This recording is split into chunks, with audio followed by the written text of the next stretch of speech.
Hi there, good morning. Well, rather afternoon. I'm back with you. I'm going to be doing a mini unboxing for the very first time. I'm very excited about that. So what I did is I ordered a subscription from Geek Gear. They're in the UK.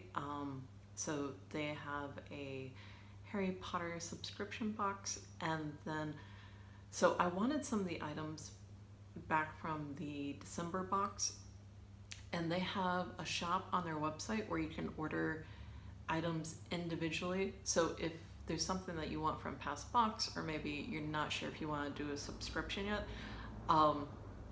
just go on their website and you can pick things individually, which is kind of nice, so you don't have to buy the entire box. And sometimes they even have discounts. So this is from an order that I made previously, but I got a 30% off discount recently, so I ordered a couple other things, so it should be arriving in the mail later, and the box will probably come at the end of the month. It's in the UK, so I get mine a little bit later than some other people who are posting channels, unfortunately. So I'm going to be opening that, and then next week my Accio box should arrive. So I plan to be opening that around Valentine's Day. I'll make some chocolate frogs, so we'll have a special little Valentine's Day video. And I've also been reading The Cursed Child, so if you want to continue watching, I'll give a few of my reviews, a few of my thoughts on that as well. So this is what the package looks like, coming from the UK, and I was really happy with Geek Gear because they actually sent me an email right away telling me that they got my order and that was dispatched. They did not give me any tracking info, but that's okay. Their shipping was pretty reasonable, so I don't really mind. It arrived in about 10 days. That's not business days, but about a week and a half from when I actually ordered. So, but I was happy that they got back to me. A lot of the other boxes, they don't really give you that many updates. You sign up and then you might not receive anything for like a month or two, and you're wondering, when is this thing coming? So I am happy with Geek Gear. Their customer service has always gotten back to me right away. Okay, so if I remember correctly, I think I ordered 3 things from them. It's all nicely wrapped. So the first thing we have is a Ravenclaw t-shirt. Now, I am not Ravenclaw, I am Gryffindor. But some of you may remember this, the t-shirt from December's box, I think. And they had all of the different Horcruxes. They had the Sword of Gryffindor. It was a Gryffindor t-shirt. Well, I wasn't that big of a fan of it, and I've always loved the diadem. Diadem, diadem, diadem. Someone was pronouncing it incorrectly in another video. I'm like, diadem. Okay, so this is t-shirts, picture the diadem, and it says, what beyond measure is man's greatest treasure? Wisdom. So if you're not familiar with Geek Gear, they make unlicensed Harry Potter products. And so they're not going to say Gryffindor or Ravenclaw. They're usually not going to say Harry Potter on them. They'll say wisdom, they'll say courage for Gryffindor. So in the very beginning, there was a little bit of a turnoff, but I've been watching their unboxings and I'm actually pretty happy with the stuff that they do. I think they get a little more creative in order to sort of make up for the fact that their products aren't licensed. And I think some of the boxes that are licensed products, I don't know, they seem a little flat. Like, I feel like some more creativity is coming from the boxes that aren't licensed. So that's your own particular preference, it's up to you. So this stuff is all bubble wrapped. Oh, this is so adorable. Okay, so again with the licensing. So this should be the Quibbler, but it's the Wizarder. These are Luna's glasses. I saw them on unboxing. I was like, ah. Okay, so these are the Spectre specs, I think, that come with the Quibbler, and if you still have time, you can sign up for the I don't know for sure, but if you can, sign up for the February box from Geek Gear, because there's supposed to be something from the Quibbler, so maybe Luna related. I don't know. They give you a little hint. I didn't realize, but almost all the boxes give you spoilers online. One of them even showed you a picture of the actual item. I almost wish I wouldn't have looked on Facebook. It was like picture in the comments, and I clicked on it, and then I saw it, and then now the surprise is ruined. So I almost wish I wouldn't have done that. So this is the necklace. It's all wrapped up. Oh my goodness. Look at that. That is so adorable. Oh my god. It's a really long chain too. Oh, I'm totally wearing that. I do my little Luna look. Oh my god, it's so adorable. And Geek Gear is really reasonably priced, even coming from the UK and paying more shipping than I do for things coming from the US that are domestic. Geek Gear is usually the better option as far as price. If you're on a budget, if you're looking for something a little more reasonably priced than some of the other boxes, Geek Gear is probably the way to go. It's definitely the least expensive. Alright, so this is the cookbook that I think they got in the December box. So I am going to double check, because on the website it said that you should get all of the recipes like up to the current box. So let's make sure they did that, because they gave out recipes in the January box as well. Let me show you guys. So these are like the measurement conversions. My Wizardry cookbook, yay! Okay, so we got a happy birthday cake from the first book. We've got some butterbeer hot chocolate. We've got some golden flying cake pops. So again, they can't say the golden snitch, not licensed. Okay, and that has 2 pages. Oh yeah. No, they did. They totally did. So this is from the January box. So the rest of the book and the first 3 recipes were from the December box. And so this is from January. This is the magical butterscotch cheesecake, again on the sweets, all right. And this is the Weasley family breakfast. So yeah, what they say on the website is you can buy this binder, and then they will include all of the recipes that have been put out so far. So I signed up for the February box, and I'll be getting the recipes from the actual box.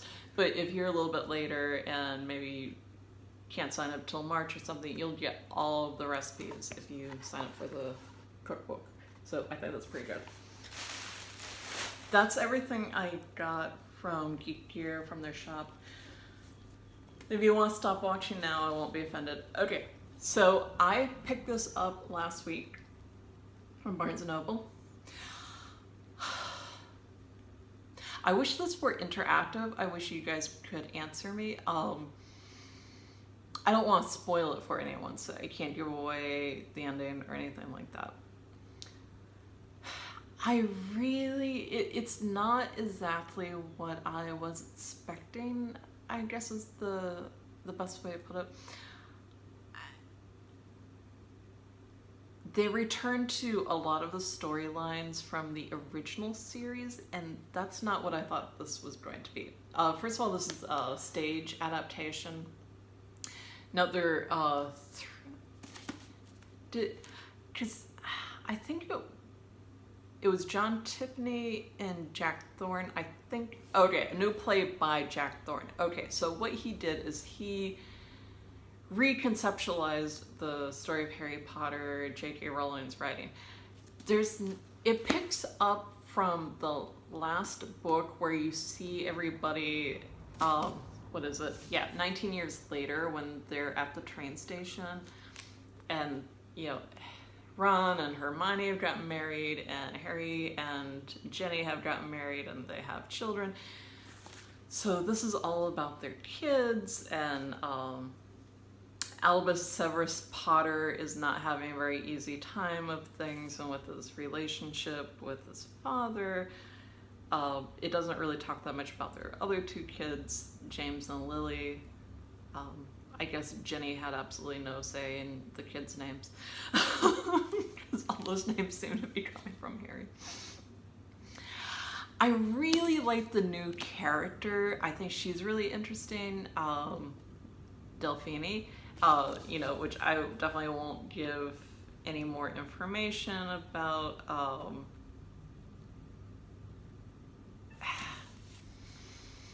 I think it'd be really interesting to see this live and see it staged, because there's some interesting components where they do stuff out in the audience. I was a theater kid. I went to performing arts high school. I think it's really interesting when they move the action off of the stage and, you know, use the rest of the space. So there's especially when it's long too, there's 2 parts and there's 2 acts each, total of 4 acts. When there's you know, like and you have to see them separately too. I looked this up, at least in New York. You can't just watch it all the way through. You have to see like a part 1 and then a part 2 like later that night, or on different days. So like on the weekend they've got an afternoon showing of part 1, and then you need to come back later that evening and see part 2, or you can see them on different days. But they said sometimes the actors won't be the same if you do it that way. So I guess they suggest that you do it like the full day. That is a long day. But back to the staging. Okay, so I think like if I were to see it live, and I'm hesitant to give like my full review, because it is meant for the stage and I need to see it. Like I need to see it acted out in order to give like my final judgment. So far my review of this is sort of, you know, it's somewhere in the middle. I don't love it, I don't hate it. The staging I think would probably help a lot, because there are scenes where there's dementors over the audience, which I guess they probably do, you know, some lighting effects and, you know, basically just like pieces of material like floating out over the audience. But I think that would be really interesting. And it's one of the very final scenes. You have one of the characters who comes out into the audience, so I'm sure that's really interesting to see live. I think the performance would probably help a lot, and they do a lot of time traveling, and they say that you can see everything like actually changing on stage at the same time, so that's probably really interesting to see. And I think at one point in the play I noticed a revolving stage, so seeing it live may help a lot in my review. I'll give you just some really basics without giving anything away. So I thought maybe we were gonna see some like new characters, that it was just sort of like maybe Harry would kind of be there like way, you know, in the background, that it was more of sort of a spin-off of the original stories. But that's not the case at all. We get one major new character, who is the girl. I won't give anything else away. I'll just tell you that she's the augury, which is a mythical bird. I looked it up online. It's known as the Irish phoenix. You know, phoenix is the bird that, you know, will grow up in flames and then be reborn. So this is like a more menacing version of that bird. It looks like a vulture, and what it will do is it only comes out in the rain and it eats fairies. So it's interesting, little mythological folklore sort of background for that character. So you see the wings on the cover of the book. So that character has, you know, the tattoo and has the ability to fly. So she's really interesting, and I kind of wish she were in the play longer, that she had more lines, because she's not really. And I'm hoping maybe because you know, sometimes when you're reading, there can be 2 lines, and when you're reading, you know, you just read them back to back and it goes by really quickly. And sometimes on stage, those 2 lines can be acted out for, you know, say 10 minutes or so, you know, with actors action, with the actors responding to each other with movement, with, you know, props and things like that. So I would love to see this actually performed. I think that might help my review quite a bit. I wish it wasn't so much a retelling of the original story, because that's what a lot of this book is. Oh, you know, I'm lying. I said there's one major new character. Well, there's the kids, but we kind of already knew about them. There's Lily James and Albus Severus Potter. So they're Harry and Ginny's kids. And then you also meet Draco's kids, which you kind of see him at the train station, but you're not really sure like who his child is. So that's Scorpius. That's Scorpius Malfoy. So you get to know about him. So he's an interesting character as well. So I did lie when I said there was only one new character. I wish they weren't going back in time and reliving the original series quite so much. Do you remember those TV shows where there would be that episode where they do the little remember when, and they go back and just show you a bunch of clips from the previous season? I kind of feel like that's what this is, and I wasn't entirely happy with that. I mean, it's actually like retelling, you know, the stories of the Tri-Wizard Tournament. There was, see, I'll go back and correct what I just said. There's a little bit about Harry's time with the Dursleys, which is illuminated a bit more in this play adaptation. It's not adaptation, really. It's original. I'm not doing very well today, guys. But I think maybe this was intended for a slightly older audience rather than like the sort of children's book level of, you know, the original series. So you get some more kind of heartbreaking moments with Harry, with the Dursleys, of a little bit more how they're certainly, you know, psychologically and emotionally abusive with him. That was really heartbreaking. So you do get to see a little bit more of that in this play. So I mean, I like the things that were new about it. I didn't really need to go back to Hogwarts and like relive that scene from, you know, book 1 and book 4 and book 5, you know. I wish maybe they didn't do that quite so much. And I mean, one of the main elements of the play is the fact that they're going back in time multiple times with the time turner. I'll give that away. It's a pretty big element of the play. So I mean, did we really need to see all of those things acted out again? That was my question, you know.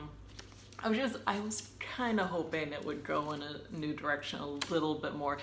And you know, you'd get to meet Harry and Hermione and Ron and Ginny in their new lives. I won't give that all away. I'll let you experience it for yourself. I'm sort of like, do you guys ever meet any new people? I mean, is there anyone in the wizarding world beyond, you know, who you met at Hogwarts? You maybe even talk to some muggles from time to time, have them over for dinner. I would just love to see something new. Just a few more characters. Maybe they develop some new hobbies, you know, maybe Ginny and Harry like to ski now and they take a vacation to Switzerland. See, that doesn't happen, but you know, that would be interesting. Maybe, you know, they move out of the box a bit more.